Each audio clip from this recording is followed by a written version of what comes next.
Hi hello all welcome to smiley stories. Varsha ఇద్దరిని చూస్తూ తన తడబాటును దాచేసి అలాంటిదేమీ లేదు, రేపు మీరు కూడా ఇంటికి రండి అని చెప్తుంది. అర్జున్, ఇంటికి రమ్మని చెప్తే సరిపోతుందా వర్ష? మాకు అడ్రస్ తెలీదు కదా, కనీసం ఫోన్ నెంబర్ కూడా ఇవ్వవా మాకు అని అడుగుతాడు. వర్ష తన నెంబర్ వాళ్ళకిచ్చి, మీరు రేపు బయలుదేరేటప్పుడు నాకు కాల్ చేయండి, నేను మీకు లొకేషన్ పెడతాను అని చెప్పి అక్కడి నుంచి బయలుదేరి ఆటోలో వాళ్ళ ఇంటికి వెళ్ళిపోతుంది. వర్ష వెళ్ళిపోయినా అటువైపే చూస్తూ ఉంటాడు అర్జున్. కార్తిక్, రే వర్ష వెళ్ళిపోయిందిరా, ఇంకా అటువైపే చూస్తున్నావు, మనం కూడా బయలుదేరదాం పద అని అంటాడు. అర్జున్ కార్తిక్ వైపు బాధగా చూసి, ఏంట్రా అది, కనీసం నేను పరిచయం లేనట్టు మాట్లాడుతుంది, అంత మారిపోయిందా, కనీసం నా మొహం కూడా చూసి మాట్లాడట్లేదురా, అంత కానివాణ్ణైపోయానా నేను అని అడుగుతాడు. కార్తిక్, రే నువ్వు అలా బాధపడద్దు, ఇన్ని ఇయర్స్ వెతికావు కదా తన కోసం, ఇప్పుడు కనిపించింది కదా, ఇప్పుడు ఎక్కడ ఉంటుందో తెలిసింది, తను ఎందుకు అలా ఉందో మనం తెలుసుకునే ప్రయత్నం చేద్దాం, అంతేగాని ఫస్ట్ నువ్వు ఇలా డల్ అయిపోతే ఎలా చెప్పు. అర్జున్, తెలుసుకుంటానురా, తప్పకుండా నా నుంచి ఎందుకు దూరంగా వచ్చేసిందో తెలుసుకుంటాను అని చెప్పి ఇద్దరు అక్కడి నుంచి కారులో బయలుదేరుతారు. కారులో వెళ్తూ కూడా ఇద్దరు ఎవరి ఆలోచనలో వాళ్ళు ఉంటారు. అర్జున్ ఆలోచిస్తూ ఉండటం చూసిన కార్తిక్, ఏంట్రా ఏ విషయం ఆ గురించి ఆలోచిస్తున్నావు అని అడుగుతాడు. దానికి అర్జున్, నువ్వు ఏ విషయమైతే ఆలోచిస్తున్నావో అదే విషయం గురించి నేను ఆలోచిస్తున్నా అని చెప్తాడు. కార్తిక్, నువ్వు ఏమీ అనుకోకపోతే నేను ఒక విషయం చెప్పనా, అది అప్పుడు కాలేజ్లో ఇష్యూ జరిగింది కదా, దానివల్ల ఏమన్నా అని అడుగుతాడు. అర్జున్ వెంటనే కార్ సైడ్ కాపి, ఎగ్జాక్ట్లీరా నేను ఇదే ఆలోచిస్తున్నా, అదే కనుక నిజమైతే నాకంటే హ్యాపీ పర్సన్ ఇంకొకరు ఉండరు, నిజమైతే అనే మాట కాదురా, అదే నిజం కూడా, కానీ ఎందుకు ఆ విషయం దాస్తుందో అడగాలి. కార్తిక్, తన దగ్గర నుంచి మనం తెలుసుకోవాల్సినటివి చాలా విషయాలు ఉన్నాయి, ఒక్కొక్కటిగా అన్నీ కనుక్కుందాం, అసలు తన ప్రాబ్లం ఏంటో ముందు అది తెలుసుకుందాం. అర్జున్, అవును, అన్నిటికంటే ముందుగా ఎందుకు నన్ను ఒంటరిగా వదిలేసి వచ్చిందో ఈ విషయం తెలుసుకోవాలి అని అంటాడు. అలా వాళ్ళిద్దరూ మాట్లాడుకుంటూ వాళ్ళ గెస్ట్ హౌస్కి వెళ్ళిపోతాడు. అర్జున్ ఎప్పుడెప్పుడు తెల్లవారుతుందా, ఎప్పుడెప్పుడు వర్ష దగ్గరకు బయలుదేరదామా అని ఎదురు చూస్తూ ఉంటాడు. ఇక్కడ వర్ష బీచ్ నుంచి వచ్చాక పిల్లలిద్దరికీ డిన్నర్ పెట్టి వాళ్ళని పడుకోబెట్టి అర్జున్ గురించి ఆలోచిస్తూ ఉంటుంది. ఎందుకు అర్జున్ మళ్ళీ నా కంటికి కనిపించావు, ఇన్ని రోజులు దూరంగా ఉన్నాం కదా అని, అలాగే ఉంటే నీకు నాకు ఎలాంటి సమస్య వచ్చుండేది కాదు, ఇప్పుడు మళ్ళీ నువ్వు నాకు దగ్గరగా అవ్వాలని చూస్తున్నావు, ఇప్పటి నుంచి నేను అనుక్షణం నీకేమన్నా అవుతుందా లేదా పిల్లలకి ఏమన్నా అవుతుందా అని భయపడుతూనే బతకాలి, ఒకసారి అలాంటి తప్పు చేసి ఒక ప్రాణాన్ని పోగొట్టుకున్నాను, మళ్ళీ ఇప్పుడు నాకు ఆ భరించే శక్తి కూడా లేదు, నా నుంచి నువ్వు ఎంత దూరంగా ఉంటే నీకు నాకు అంత మంచిది అర్జున్, ఎలాగైనా నువ్వు ఇక్కడి నుంచి వెళ్ళేలోపు నీ మనసులో ఉన్న నా మీద ప్రేమని ద్వేషంగా మారుస్తాను, అలా మార్చడానికి నీ దృష్టిలో నేను ఎంత తక్కువైనా పర్వాలేదు అని ఆలోచిస్తూ ఉంటుంది. ఎవరి ఆలోచనలతో వాళ్ళకి ఆ రాత్రి భారంగా గడుస్తుంది. ఉదయం నిద్ర లేచిన వర్ష ఎప్పటిలా తన పని తాను చేసుకొని, ఆ రోజు ఆఫీస్ లేకపోవటంతో నిదానంగా పిల్లల్ని లేపి వాళ్ళని రెడీ చేసి అందరూ కూర్చొని టిఫిన్ తింటారు. తర్వాత వర్ష అర్జున్ వాళ్ళు వస్తారని చెప్పటంతో వంటకు కావాల్సిన సరుకులన్నీ వెళ్ళి తెచ్చుకుంటుంది. ఇక్కడ అర్జున్ ఉదయాన్నే నిద్ర లేచి ఫాస్ట్గా రెడీ అయి కార్తిక్ని నిద్ర లేపుతాడు.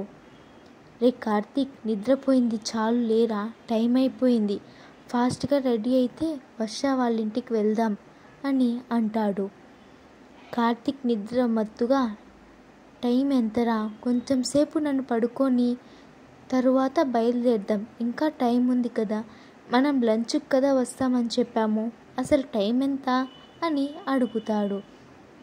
దానికి అర్జున్, టైం ఆల్రెడీ 7:30 అయిపోయిందిరా, ఇప్పటికీ చాలా లేట్ అయిపోయింది, రాత్రి నుంచి వెయిట్ చేస్తున్నా ఎప్పుడెప్పుడు తెల్లారుతుందా అని వెళ్దామా అని, నువ్వేమో ఇంకా మధ్యాహ్నం వెళ్దామని చెప్తున్నావు, వాళ్ళ ఇంటి దగ్గరికి వెళ్ళి లంచ్ వరకు వెయిట్ చేసినా ఏం కాదు, నువ్వు త్వరగా లేచి రెడీ అవ్వురా అని అంటాడు.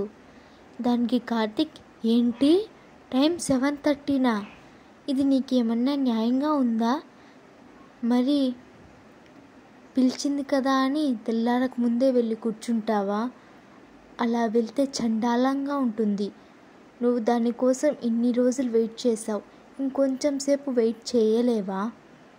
అర్జున్, ఇన్ని రోజులు వెయిట్ చేశాను కాబట్టే ఈ దూరం భరించలేకున్నా, ఇంకొక క్షణం కూడా ఇక్కడ ఉండాలనిపించట్లేదు, వెంటనే తన దగ్గరికి వెళ్ళిపోవాలనిపిస్తుంది, అలానే మనం వెళ్ళేటప్పుడు దారిలో షాపింగ్ కూడా ఉందిరా, కాబట్టి త్వరగా రెడీ అయితే మనం బయలుదేరదాం. కార్తీక్, ఇంక నువ్వు ఎంత చెప్పినా వినవు కదా, ఒక 1/2 అవర్ అన్న టైం ఇవ్వరా, వెళ్ళి ఫ్రెష్ అయ్యి వస్తాను. ఓకే, కొంచెం ఫాస్ట్గా రా, మళ్ళీ మనం అడ్రస్ కనుక్కొని వెళ్ళేసరికి లేట్ అయిపోతుంది కదా. అలాగేరా నాయన, నన్ను చంపకు, కరెక్ట్గా 1/2 అవర్లో వస్తాను, బయలుదేరదాం. తర్వాత కార్తీక్ బలవంతాన అర్జున్ కొంచెం టిఫిన్ తింటాడు. తర్వాత ఇద్దరు అక్కడి నుంచి బయలుదేరి వెళ్ళి షాపింగ్ చేసుకొని తర్వాత ఒకసారి కార్తీక్ ఉషాకి కాల్ చేస్తాడు. ఉషా, హలో సార్, చెప్పండి, ఇప్పుడు కాల్ చేశారు అని అడుగుతుంది. దానికి కార్తీక్, అదే ఉషా, నువ్వు వర్ష వాళ్ళ ఇంటికి బయలుదేరావా. ఉషా, హా సార్, ఒక 5 మినిట్స్లో బయలుదేరుతాను, మీరు బయలుదేరారా సార్. కార్తీక్, అదే ఉషా, మాకు అడ్రస్ కొంచెం కరెక్ట్గా తెలియటం లేదు, అందుకే ఒకవేళ నువ్వు వెళ్తుంటే నీతో పాటు వద్దామని కాల్ చేశాను. ఉషా, ఓ అవునా సార్, మీరు ఇప్పుడు ఎక్కడున్నారో చెప్తే నేను అక్కడికి వస్తాను, అక్కడి నుంచి అందరం కలిసి వెళ్దాము. కార్తీక్, వాళ్ళు ఎక్కడున్నారో ఆ అడ్రస్ ఉషాకి చెప్తాడు. తర్వాత అర్జున్ కార్తీక్ ఇద్దరు ఉషా కోసం వెయిట్ చేస్తూ ఉంటారు. కార్తీక్ ఫోన్ మాట్లాడినంతసేపు అర్జున్ కార్తీక్ వైపు చూస్తుంటాడు. అది గమనించిన కార్తీక్, మరీ అలా చూడకు, దిష్టి తగులుతుంది, ఇప్పుడు ఎందుకు నువ్వు అంత గుచ్చి చూస్తున్నావు అని అడుగుతాడు. అర్జున్, ఇప్పుడు ఎందుకు నువ్వు ఆ అమ్మాయితో కలిసి అక్కడికి వెళ్ళాలని అనుకుంటున్నావు, మనం ఎలాగో అక్కడికి వెళ్ళిపోతాం కదా, అడ్రస్ కనుక్కొని ఇప్పుడు ఆ అమ్మాయిని ఇబ్బంది పెట్టడం ఎందుకు. కార్తీక్, ఇది మరీ బాగుందిరా, నువ్వేమో అక్కడికి వెళ్ళాక నన్ను కనీసం 1 నిమిషమైనా పట్టించుకుంటావా, వర్షాతోనే కదా ఉంటావు, మరి నాకు కంపెనీ ఇచ్చేవాళ్ళు ఎవరో ఒకరు ఉండాలి కదా, అందుకే ఉషాని రమ్మన్నాను, అయినా ఆ అమ్మాయిని కూడా వర్ష లంచ్కి పిలిచింది కదా, ఎలాగో ఆ అమ్మాయికి వర్ష ఇల్లు బాగా తెలుసు కాబట్టి తనతో వెళ్తే త్వరగా వెళ్ళిపోవచ్చని రమ్మన్నాను అని అంటాడు కార్తీక్. దానికి అర్జున్, నీ కంటికి నేను మరీ అంత ఎదవలా కనిపిస్తున్నానా, నువ్వు ఆ అమ్మాయికి ట్రై చేస్తున్నావు, ఆ మాత్రం తెలుసుకోలేనా, ఏం చేసినా కొంచెం ఆలోచించి జాగ్రత్తగా మాట్లాడు. కార్తీక్, మరి ఏం చేయమంటావురా, మనం ఫ్రెండ్స్గా మాట్లాడుకుందామంటే మీరు బాస్ నేను ఎంప్లాయ్ అలానే ఉందాం, లేదంటే చూసేవాళ్ళు తప్పుగా అనుకుంటారు అంటుంది. అరే జస్ట్ ఫ్రెండ్స్గా వద్దంటుంది, ఇంకా ఈ విషయం చెప్తే అసలు నా మొహమన్నా చూస్తుందా, అందుకే అవకాశం వచ్చినప్పుడు తనతో మాట్లాడాలని చూస్తున్నా.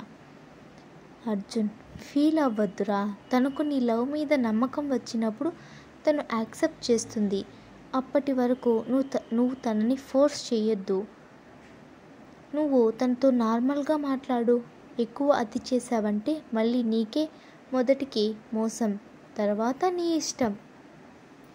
కార్తీక్, నువ్వే అలా మాట్లాడితే ఎలా రా, నువ్వు లవర్ బాయ్వి, నీ దగ్గర చాలా టిప్స్ ఉంటాయి కదా, కొన్ని టిప్స్ నాకు ఇవ్వచ్చు కదా. లవ్లో ఎవరి హెల్ప్ తీసుకోకూడదు. వాళ్ళకి వాళ్ళుగా కష్టపడి వాళ్ళ లవ్ని నిలబెట్టుకోవాలి. అయినా నేనేమి ఇప్పుడు లవర్ బాయ్ని కాదు, అది ఒకప్పుడు. వర్ష నా జీవితంలోకి వచ్చాక మళ్ళీ నేను ఎప్పుడన్నా మారానా? లేదు కదా.